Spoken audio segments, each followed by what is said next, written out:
네, 여러분. 지난 시간에는 몽골 제국에서, 13세기의 몽골 제국에서 시작한 그 시골병 있잖아요. 동래병. 네, 동래라고 하면 좀 그런데 어쨌든 풍토병이죠.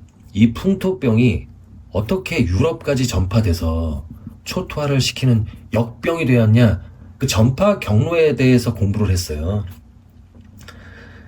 여기서 시작한 풍토병이 몽고가 이제 교역로를 열면서 이 교역로로 상인들이 오갔을 거 아니에요. 그러니까 사람들이 많은 곳에는 전염병이 확산될 가능성이 매우 높잖아요. 그러면서 흑해, 지중해, 그리고 유럽으로 이제 들어가게 되는 거죠. 이 시골, 이 풍토병이. 그게 패스트였어요. 그쵸? 유럽으로 들어가는 관문이 어디 있는지 혹시 아세요? 유럽 전역을 초토화시킨 역병이 됐는데, 패스트라는 게 프랑스예요. 마르세유라는 곳이에요. 마르세유. 요 그림도 되게 유명하죠. 물론 그거는 나중의 일이지만 그 그림은 나중을 표현한 거예요. 근데 이따가 제가 설명을 하겠습니다. 프랑스 마르세유란 말이에요. 여기. 근데 요때는 지금 이제 13세기였어요. 13세기. 요 마르세유로 들어가서 유럽을 초토화시킨 건 1347년쯤의 일이에요. 요게. 그러니까 13세기에 교역로가 발달하고 마르세유를 통해서 유럽으로 전파돼서 초토화를 시킨 거니까. 1377년에 이 연도까지는 여러분들 외우실 필요는 없을 것 같아요. 제 생각에는 1377년에 지중해, 지금 여기서 여기로 가는 이 경로가 흑해, 지중해, 그 다음에 마르세유예요.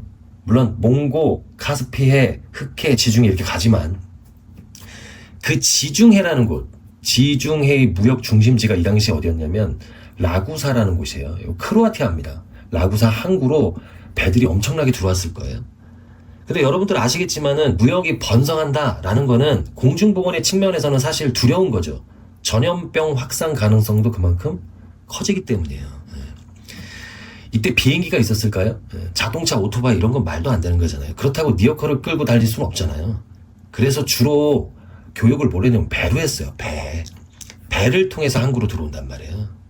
그러니까 라구사 같은 경우도 엄청나게 많은 배들이 들어오기도 하고 나가기도 하고. 근데 라구사 항구는 이미 이 사실을 알고 있었던 게 뭐냐면, 이 사실이라는 거는 뭐냐면 이 흑사병이라는 거 어쨌든 간에 배를 통해서 들어온다는 걸 라구사 이 도시에서는 알고 있었어요.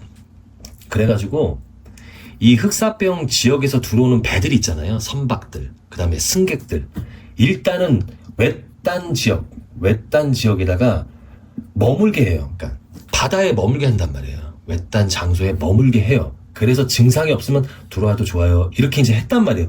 이게 뭐냐면은 이게 결국에는 검역이에요. 검역.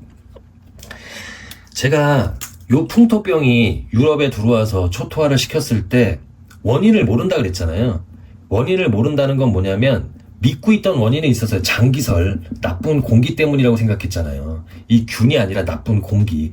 근데 이건 잘못된 거잖아요. 그럼에도 불구하고 의미는 있었던 게 뭐냐면 이 검역이 탄생한 거예요. 이것 때문에 나쁜 공기를 배가 싣고 들어온다고 생각했을 테니까 일단은 외딴 곳에 머물게 하고, 그 다음에 만약에 증상이 있다 라고 하면은 거기 있는 짐들을 어떻게 해요? 다 불태워버려요. 소각시켜버린다고.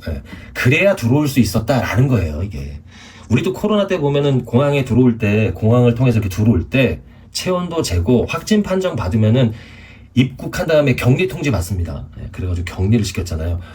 라구사 항구에서는 30일간 외딴 곳에 머물게 하다가 이상이 발견되지 않는다 라고 하면은 입항을 허가했습니다.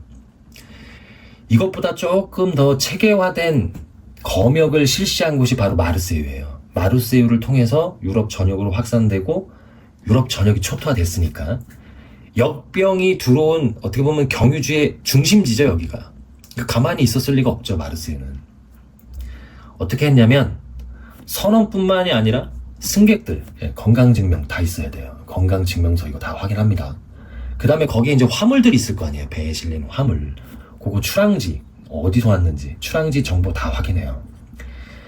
그래도 의심이 가잖아요. 그러면은 선장한테 마르세유 항구에서 지정한 검역소로 이동을 시켜요. 그리고 40일간 억류를 시켜요. 이상이 없다라고 하면은 입항을 허가합니다. 이 40일을 뜻하는 이탈리아어가 쿼런티노예요. 쿼란티노.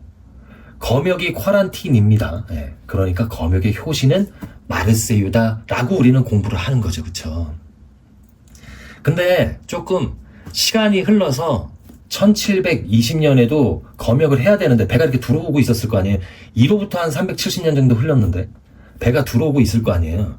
이거 다 확인해야 되는데 여기에 비싼 화물이 있다. 목화, 비단 이런 거. 근데 그 목화와 비단의 소유자가 마르세유의 권력 있는 사람들 아니면은 뭐 유력 상인들 거다. 그럼 빨리 팔고 싶었겠죠. 이거 원칙으로 따지면 소각을 시켜야 되는데 아깝잖아요. 그래서 입항을 허가하고 그래서 다시 흑사병이 마르세유에 번집니다. 그 그림이 존재해요. 그러니까 제도를 정하는 것도 중요하지만 더 중요한 건 그걸 잘 지키는 거잖아요. 그쵸? 네. 교훈을 주는 거죠, 우리한테. 네. 오늘 여기까지 할까요? 네, 저는 항상 여러분들 편입니다.